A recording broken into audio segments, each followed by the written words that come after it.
Hi, hello, and welcome back to a podcast where I talk about going from corporate drone to corporate dropout as a fitness and gaming content creator and fitness coach and everything in between. Welcome back to You Know It, You Love It, Chaos and Fuckery. Why can I not say my own intro, guys? Jesus fucking Christ. Anyways, welcome back to Chaos and Fuckery, and today is a fitness episode. So what are we going to talk about? We're going to talk about the MrBeast 100-pound weight loss episode.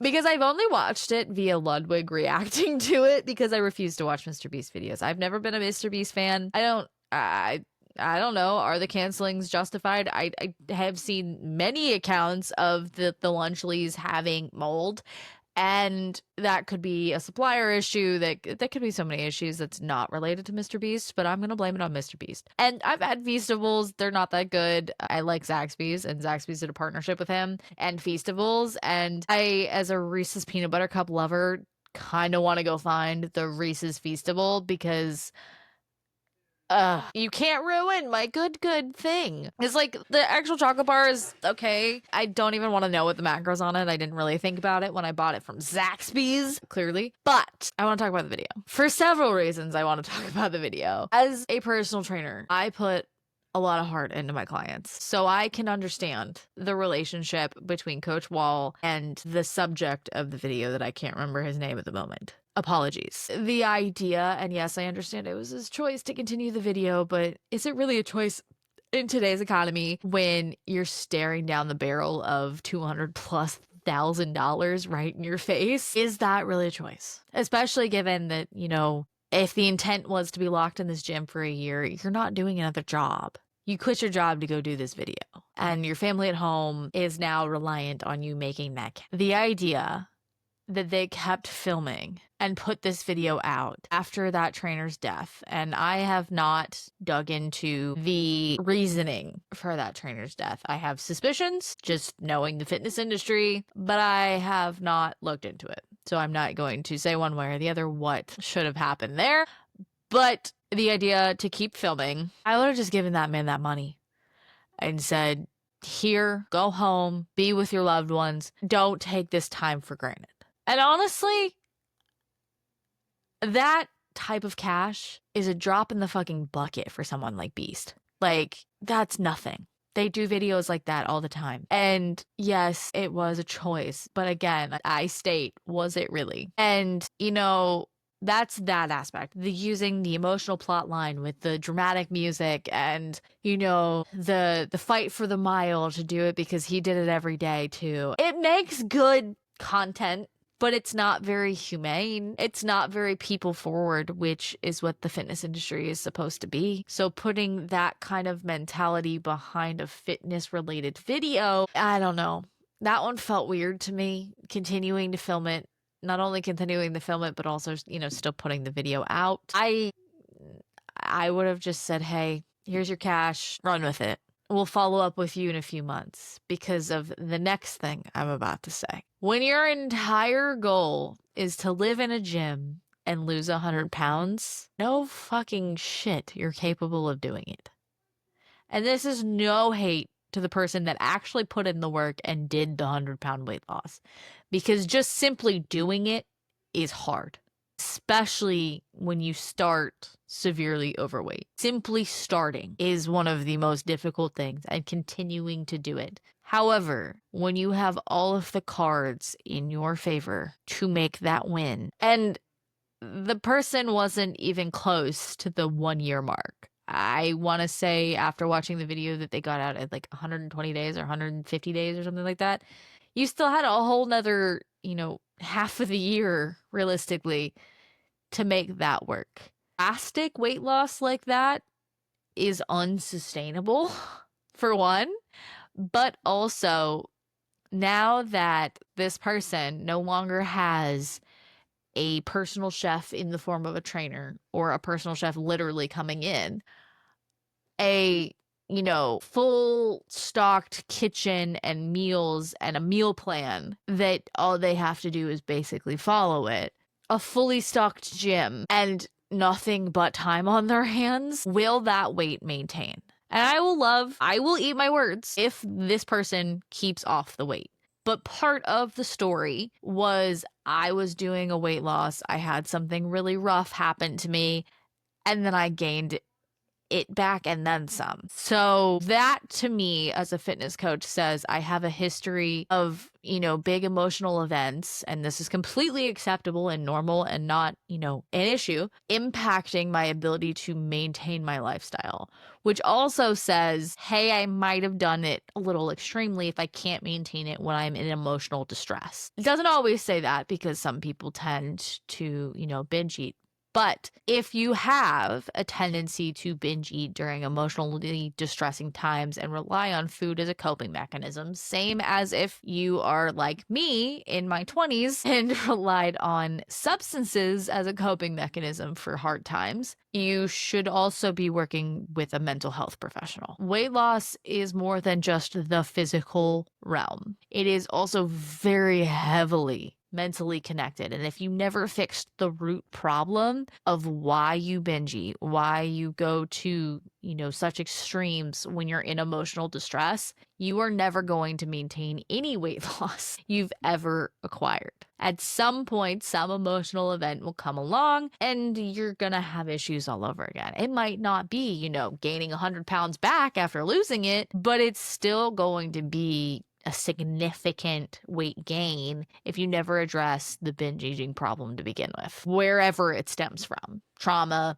using it as a coping mechanism, whatever your reasoning is, that requires more than what a personal trainer, nutritionist can give you. It requires work on the mental space as well. And that is why I believe in a lot of cases when it comes to bariatric surgeries, a mental health evaluation and therapy is also required as a part of the process in most places or by most physicians to have that surgery. Because a lot of issues with food are deeper rooted in mental health issues. ADHDers, for instance, tend to swing two ways. Either they snack a lot on really sugary things so that they're overeating, or they get so distracted by everything in their life and don't really have a knowledge of their own hunger cues that they forget to eat entirely. I am the forget to eat entirely person. And so that's another big component that I am, awesome. You lost 100 pounds, but now what is your plan to maintain it? Because you were literally locked in the gym for 100 plus days where that was your entire goal in life. All you had to do was train. Walking 10,000 steps a day when you're not working an office job is easy. Walking 10,000 steps a day when you're stuck to your desk all day and, in an office environment where a walk pad might not be actually doable, not so easy. And this is the major issue I have with that video. It sets an absolutely unrealistic standard for the normal individual. And yes, it's a YouTube video. It's a creation thing. I get it. It's not supposed to be setting a standard, and it's not supposed to be teaching you, the moral of the story, if you will. But that's the way they portrayed it, almost like a docuseries in YouTube's version of Biggest Loser, I think is what I heard someone else say. And I completely agree. The methods, and we have enough studies on Biggest Loser contestants to know that the methods employed in that show are not sustainable in maintaining that massive weight loss. You absolutely still have to put in the work. There is no ands, ifs, or buts about it. The contestant in this video put in the work. They lost the 100 pounds. And I am not taking that away from them. I think it's doing them a disservice, however, to do it under the guise of, cash, for one, because that's a heavy, heavy motivator. I used to do, challenge groups with family, and I would do the most extreme things to be up in the leaderboards so that I got the cash. I am heavily money motivated. And I know several people in my life also are as well. They get competitive when money's involved. And I can only imagine when you're staring, and this was for, $100, not $200,000. So when you're looking at that as a motivating factor to keep going, this contestant could have been severely injured and still decided to keep going. He wasn't, but I'm saying, you know, when you're in that competitive environment, I think we did see some pretty serious injuries in the Biggest Loser environment, and they kept going.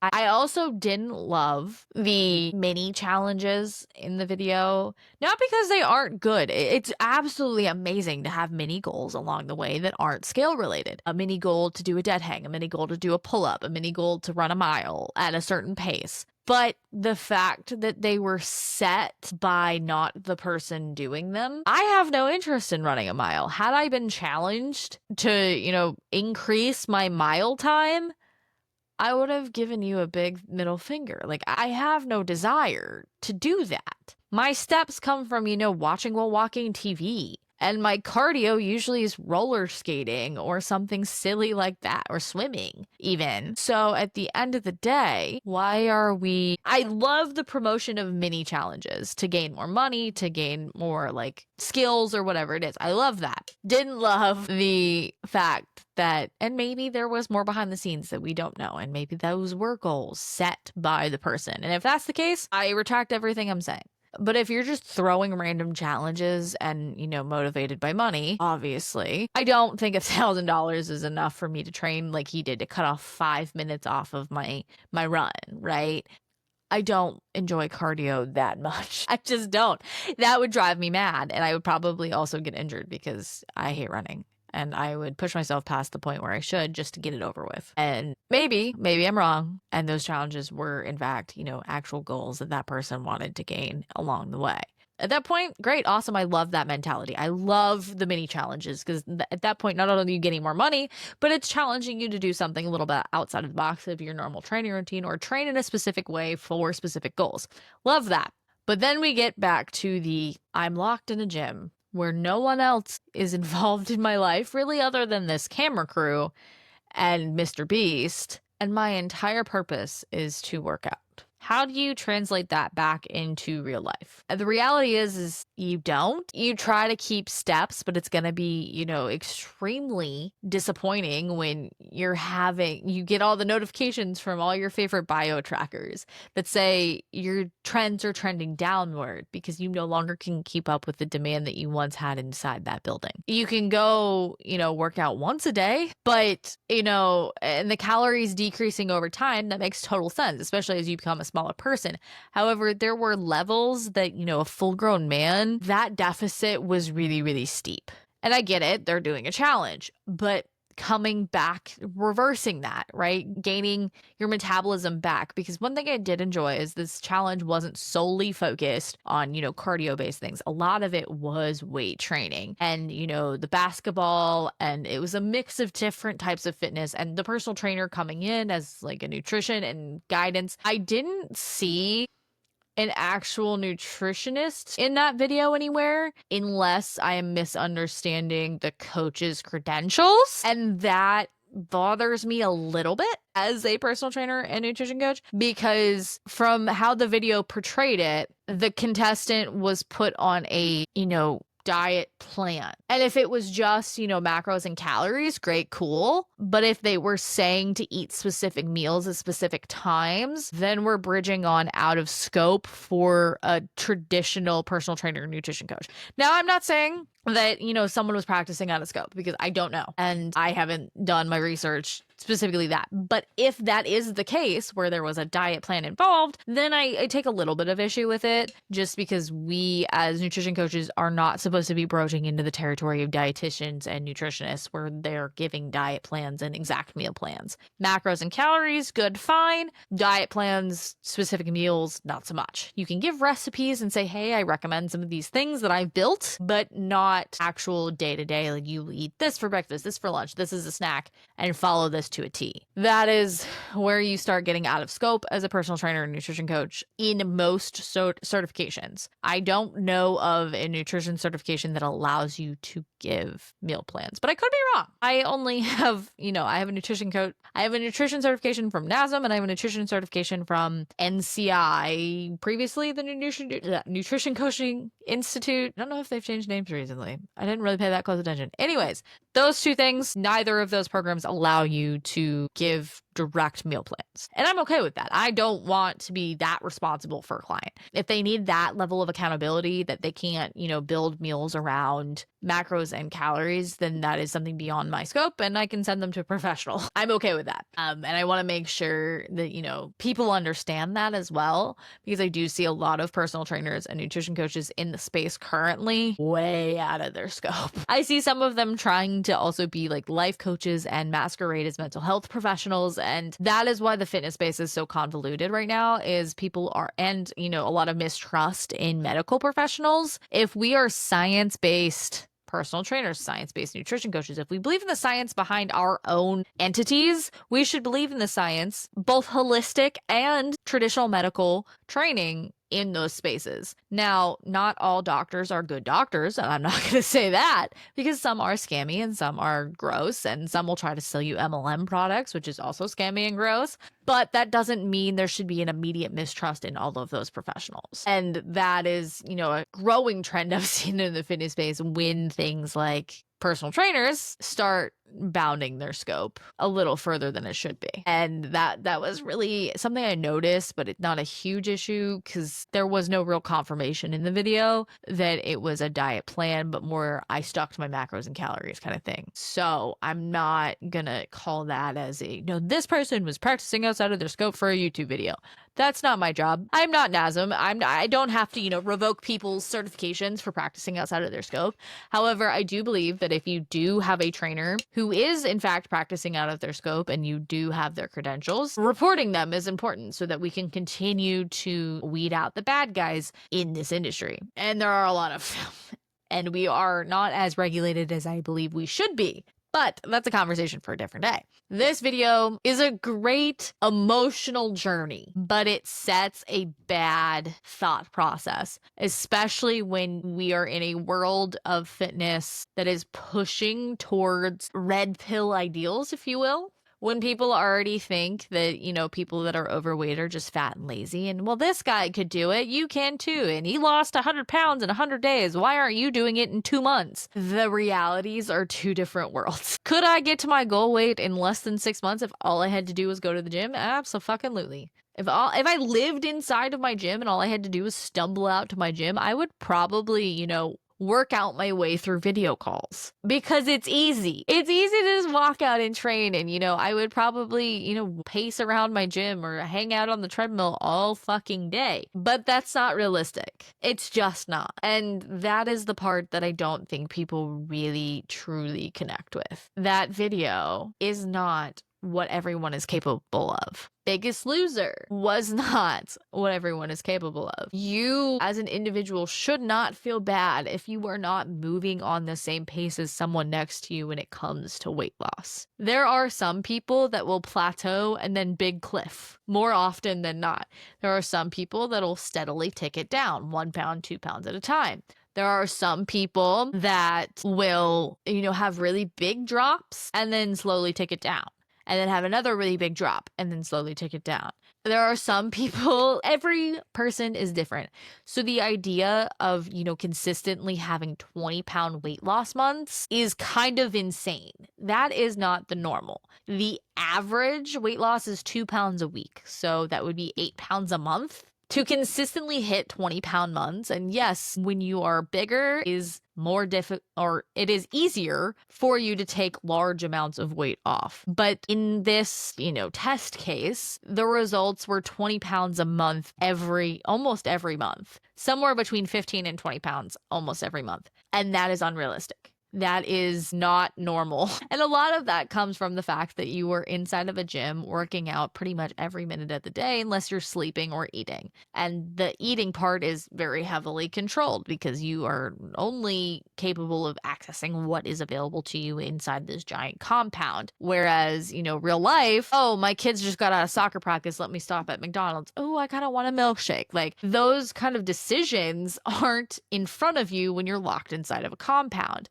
And it can be much more difficult to grapple with, let me just have a few fries off my kid's plate and actually physically track that appropriately to see the success that you want to see in weight loss. Whereas you have everyone do it for you, you're probably going to see success. And that's why people still pay personal trainers and nutrition coaches, even though everything is available to you online. I don't need to calculate your macros and calories for you. Yes, I'm a little bit more experienced in the trial and error of it all because not all calculators are 100% accurate. You could put in all the information, but sometimes we're not 100% correct on something like our activity level. Most people actually think that they're a lot more active than they are. So if you report you are a moderate activity person, your calorie allotment in a calculator will be higher than, your metabolism probably is actually handling, or your body is handling, not your metabolism, because your your BMR is not changing. That is a factor of things like height and weight and, age, whereas the activity level adds extra calories in for your allotment for a deficit or maintenance or bulking. I can't think of words today, so I apologize. And that is why, across the video, your calories continuously went down because as you get smaller, that BMR changes. But also you can kind of manipulate it so it doesn't have to go down as drastically as what happened in the video by increasing your metabolism, increasing your muscle mass, increasing different components of that overall calculation to give you a little bit more leeway. I was trying to say leeway and a little bit more room all at the same time. You can manipulate certain factors to try and increase some of the base numbers so that you can continue to eat more and do less, as I like to put it. And that's why weight training is so important in increasing your muscle mass versus, just doing cardio and mostly eating at your muscle and being what the fitness industry likes to call skinny fat. Because your muscle mass will then help increase your BMR and your metabolism as a whole, and therefore you can kind of reverse out and your maintenance is a lot higher than it was when you started. Now that's a very, junky description of all of that process. Point being is the reason you saw the calories and the consistently go down is because the weight consistently went down, so you have to adjust your overall calculation based on that. However, I don't think it needed to go down that far as it did. 1,500, I think, was said in the video at one point, and that is very low for a fully grown man. That is very, very low for a fully grown man. And obviously it continued to work, but I think how low that was is why we saw that continuous 15 to 20 pounds. And we didn't really see that plateau or stall out, which is something, in storytelling, I would have loved to see because that's more realistic. And I'm not saying, oh, I wanted him to fail at his goal. No, I don't. Obviously, I want everyone to hit their weight loss goals and, smash them with success. And I personally would love to see consistent 20-pound months. I would love that, but that's not realistic. And, if you're losing 1 to 2 pounds a week, that is average and you are on the right track. So don't think that, 20-pound months is normal after watching this video.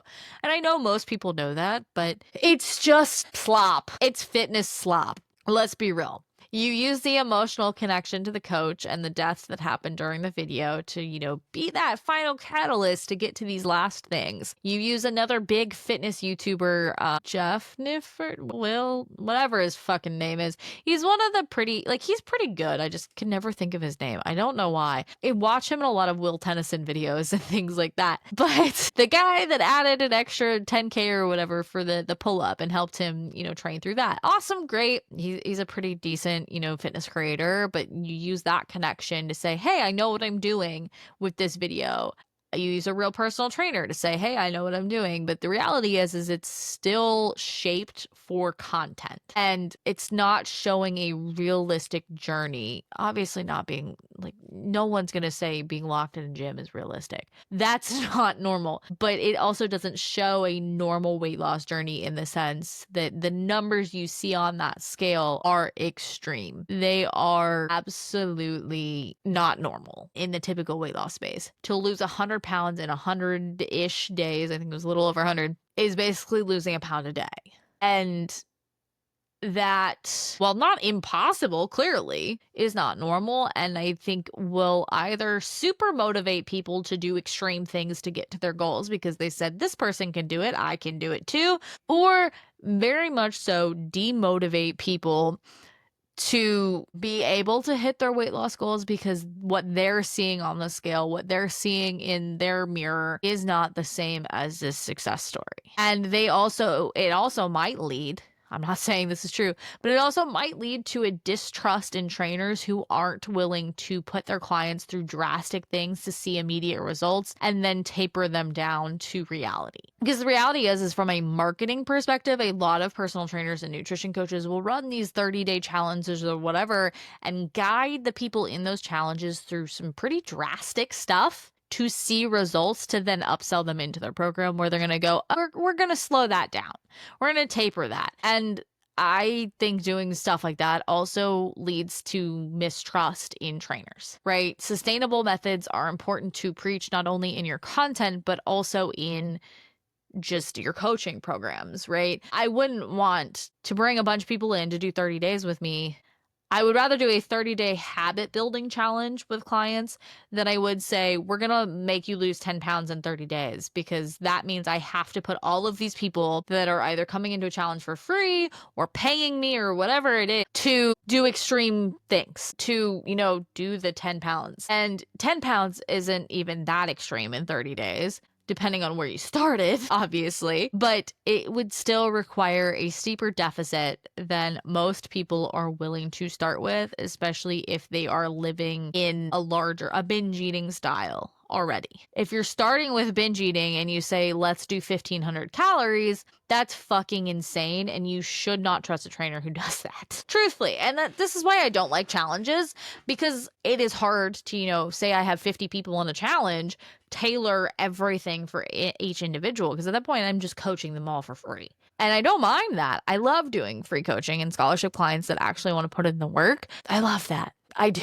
People that are, on their last leg and feeling desperate, similar to the person who entered this MrBeast challenge. I don't have $250,000 to give away, but I definitely have given away free coaching who are like, I would love to be one of your people, but I just don't have the money. And I have a bleeding heart for those types of people because I always feel that way. And, everything I do as a coach is out on the internet. You can build your own programs. There's plenty of people on YouTube who teach you how to do all of that. And maybe one day I will, live stream me doing programs for a bunch of clients somehow if I can, remove their personal information from it. Or maybe just build a program and then assign it to people later. But the reality is that accountability to someone, that accountability to something, the $250,000 is what creates success. And you have to have the drive and discipline. I notice I'm not saying motivation, because motivation is fucking lie. But you have to have the drive and discipline to see that success. And sometimes that drive purely comes from external motivators. Money, being a success on a YouTube video that could go viral because it's MrBeast. What about MrBeast doesn't go viral? I'm sitting here talking about it. Long story short, this video is emotionally amazing. It is content. But when you look at the humanity of it, you look at the reality of it from a fitness perspective, you look at the sustainability of it after the fact, which is unlikely. And unfortunately, it is unlikely that this contestant does actually maintain that weight loss now that they're out of the gym environment. And maybe, the loss of their coach will in fact motivate them to keep going after. Maybe I'll check back in and report back for next week's fitness episode. I don't know. I just saw what I saw in the video and saw unsustainable methods. It's unrealistic to, think that you can lose 100 pounds in 100 days. 100 pounds in a year even is not easy. Easier than in like half a year, which is what the time result ended up being, but still not easy, especially as you go into the holidays. If you haven't done it by the holidays, Lord help you, because being on a cut through the holidays is damn near impossible. And almost anyone in fitness will tell you that. There is a reason that, fall and winter is bulking season for bodybuilders, and spring and summer is usually when they do their lean outs for their shows. There's also a reason busy season for personal trainers is fall, wintry, and spring and and summer. Spring sometimes, depending on, big beach sales if you do your clientele. But the reason fall and winter more heavily, people looking for trainers is because they're looking to train realistically and sustainably for that summer beach bod that they want. I am not a coach that promotes unsustainable methods, and I would never put a client through something like this challenge. Would I do it myself? Yeah, possibly. If I was offered $250K, that would be life-changing. And I know 250 was like more than what it ended up being, or less than what it ended up being. It ended up being like 300,017 or something ridiculous like that because of the extra add-on mini challenges. I do like that concept. I like the mini challenge concept because it helped build small goals along the way that weren't just the scale. And I think that is important to build into fitness. And I do that with every one of my clients. I'm like, hey, let's talk about mini goals. What are we doing this week? What are we focusing on this week? I do that with my clients all the time. And so there are good sides to it. There are bad sides to it. I think it does more harm than good if you take it from the perspective of this is realistic. If you take it from the perspective of this is content, I'm creating an emotional journey specifically to do well on YouTube, yeah, sure. But then you also have to kind of look at the humanity of it. Like, was it worth it to keep filming after this person lost their coach? Was it worth it? Especially when you know that it's not really a choice when they're staring down the barrel of life-changing money. I also have said in the past that I don't love fitness challenges that involve money. And that's any fitness challenge, like little small Biggest Loser challenges like I used to do with my family. Anything that involves money and a scale frustrate me. And a time frame, right? A year was pretty realistic, right? It's not, Beast's fault that the contestant went ham and, did it in 150 days. I guess some of that also comes with, being locked in. You want to get out. 100 days. The time frame that it ended up completing in was insane. But a year, 100 pounds in a year, not so bad.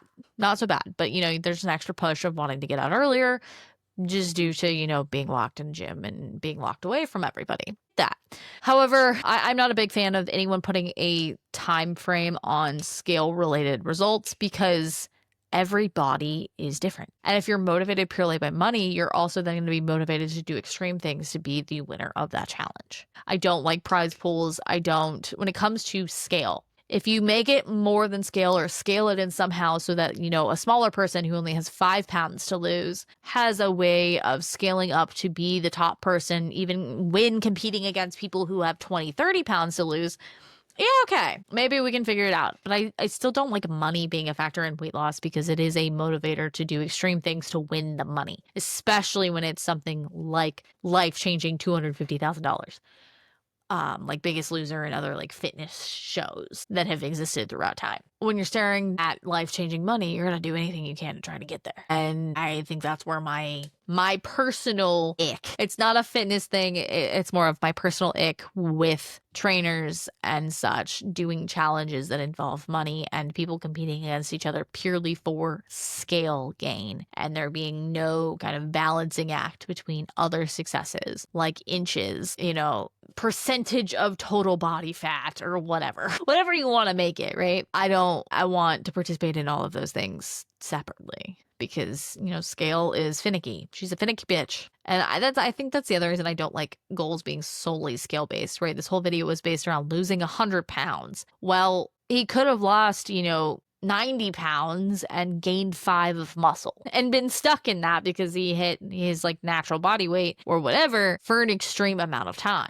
And then, you lose the video. Why? Because you gained muscle mass? That doesn't make any fucking sense. That would be a silly, that's not what happened, but it very well could have. Especially with all the weight training and things like that, you could have seen the scale even go up in some of these cases because of the weight training and potential, water weight or whatever. I also noticed, in one of the, I think it was the video after the mile, they did the scale with shoes on. So that impacts it. The time of day, they would do the scale after doing some of these challenges and that would make the scale heavier. And yes, they were all good weigh-ins, but it can be extremely demotivating if you don't weigh at the same time every time and you see the scale go up. So that's another thing that's a nitpicky thing. When I'm talking to my clients about weighing, if we're only weighing once a week, if we're weighing at all, because I don't force that on my clients, I don't force photos, I don't force weighing, because for some that can be not so great. But if we're only doing it once a week, I said, hey, do it the same time every Sunday morning or every month, whatever day you want to do it at the same time. First, when you wake up,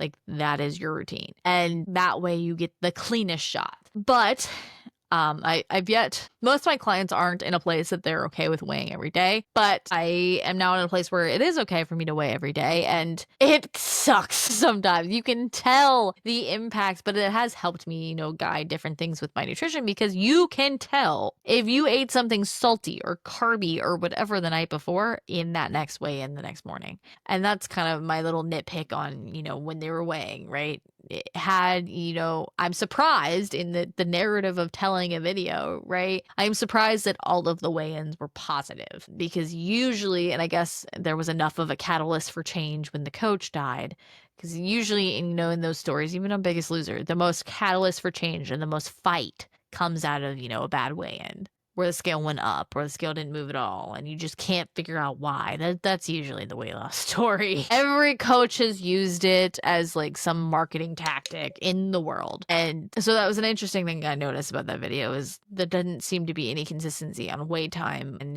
there's definitely some situations in which water weight, which would have meant the number that was on the scale was actually more. You see a 15-pound weight loss go up, and you probably got 4 pounds of water weight after running a freaking, marathon. Not a marathon. It was only a mile. But point being, right? And I think that one, he even had shoes on when they weighed. Like, an extra pound right there. Not a huge deal, but, if you are struggling with that, try weighing at a different time and see if the scale moves. Don't weigh at night. Weigh first thing in the morning. See if it moves. Because I bet you it will. Anyways, that's kind of my rant about that video. I really don't like non-fitness people creating fitness challenge videos, right? Yes, I know, Beast has kind of been involved in the fitness space, but like is not a fitness person. And, I don't know what his productions look like, but what I've heard is they're not the safest productions. So, locking someone in a gym with a bunch of equipment that they may or may not know how to use and saying, hey, go work out and try to lose weight could definitely lead to injury, can definitely lead to overtraining, can potentially lead to disordered eating, depending on how, trained in nutrition the person you're bringing in to work with this person is. Not saying that the coach was bad at all. I'm just saying that could have been a downfall if you're not familiar with these types of people. Could, be a completely unscienced back training program. You could get a quack to come in and try to force someone to lose 100 pounds. I struggle with the concept of making weight loss content. Weight loss tips is one thing, but showing someone's journey that is not your own as content, for instance, before and afters even. I don't like to use before and afters in my training, kind of content creation, because it's not my journey to share. Will I share, positive feedback about me as a coach from clients? Absolutely. Will I share wins from my clients when they give them to me once a week? Absolutely. I will absolutely go and, say, hey, happy week. Let's celebrate you. And I will celebrate all of my clients on social media throughout that. And I will tell stories with no names, faces, pictures, any of that, of, things I've gone through with my clients. So one of my infamous stories is I tend to bet my clients. I will make mini challenges with them of, hey, let's build this habit over the next 30 days if you do X, Y, and Z on weekdays only. Because I don't expect perfection. I expect, a little bit of a buffer for them to win a bet with me. If you do these things for the next 30 days or whatever, I'll buy you something that you've been wanting, whether it's a piece of equipment, whether it's my infamous story is I had to buy one of my clients an Apple Watch because theirs had just broken, and they were doing the debate dance of, do I buy a new one? Do I not? Do I do this? Do I not? And so when she won the bet, I went and bought it and gave it straight to her. I do that with my clients, and I think mini challenges like that are perfectly fine, right? Especially, with something, I don't want to spend $500 on a new watch. Okay, cool. Watch me do it then. If you're motivated enough for the new watch, you'll do it. And it's the same thing with the money, right? I will do the mini challenges because I know that works with certain clients. And that's what makes me say that, the money sitting in front of him wasn't really a choice. And, at the end of the day, everything's a choice, but you're definitely going to make the choice in your benefit to win $300,000. And just like, even in the smaller scale, the 500, my client made the choice to not have to pay $500 and make me pay $400. So kind of borderline not a choice at a certain point, especially with a big viral video like that. Had he walked away, the video probably still would have been uploaded at that point and said, hey, he walked away. And maybe, you know, knowing Beast, he'll pick a new subject halfway through and say, here's your new pair, you know, or start the video all over again. And that would, you'd wonder what the hell happened or whatever. I don't know what he would have done creatively, obviously, had the contestant chosen to walk away, but choosing to walk away from $300,000 is, you have to already have $300,000 sitting in your pocket to walk away from $300,000. And even then, I think would be a struggle. Especially when all you have to do for said $300,000 is lose weight, which is something you wanted to do anyways. So I don't know. That's my chaotic rant about MrBeast's new 100-pound down video, because it's one thing if he was tracking his own journey, right? If he needed to lose 100 pounds and he was sharing that. I love when people share their own journeys on places like YouTube, because it shows all the different ways people can be successful. It doesn't have to be my way or no way when it comes to specific coaching methods and things like that. People do it without coaches. People do it with coaches. People do it with keto. People do it with macro and calorie tracking. People do it with, I mean, there's some methods that I don't personally support because I think they're harmful. Science says they're harmful, even in some cases, but that doesn't necessarily mean they can't be successful and someone can't be successful doing it. So sharing your story shows all the wide varieties of ways people can be successful in fitness. Locking yourself in a gym is not one of them. I mean, yes, you can be successful in weight loss, but you're not going to be successful in the maintenance afterwards. And that's the real story, is I did all of the work. Now how do I keep it off? But I'll eventually probably go check in, because I've seen somewhere on YouTube comments, I think, that this person has their own like YouTube channel now, and they're following that story past the video, possibly, and has maintained it in theory. I don't know. I would have to go do some research and maybe we do a whole episode on that. But that was just my thoughts on the video that I've only seen through Ludwig reacting to it. Because I refuse to watch MrBeast in any capacity. I refuse to give him those views, because I definitely saw the thumbnail pop up on my YouTube, because my YouTube is a mixture of fitness and gaming content creators. And I saw it. I said, nah, man. I'm not doing it. I'm not doing it. Especially not with like the AI thumbnail shit that's popping up about him lately. Nope, not doing it. Support local artists. But I appreciate you being here for my rant. And on Thursday, I don't know what we're talking about Thursday yet, but I'll get back to you on that. I think we might be talking about Twitch and like, what is the ultimate platform? Because there's a lot of, you know, debate and debacle, and a lot of people are starting to multi-stream again. So what is the ultimate streaming platform to grow as a gaming creator? Who knows? But I appreciate you for being here for all of the chaos. And if you enjoy content about fitness, gaming, and life in between when you're trying to be a small business owner and content creator, feel free to drop a subscribe or drop a comment about your chaos, or do you agree or disagree with my takes on the MrBeast video. But I appreciate you for being here. And that is all. Welcome to the chaos, and I hope you enjoy the fuckery.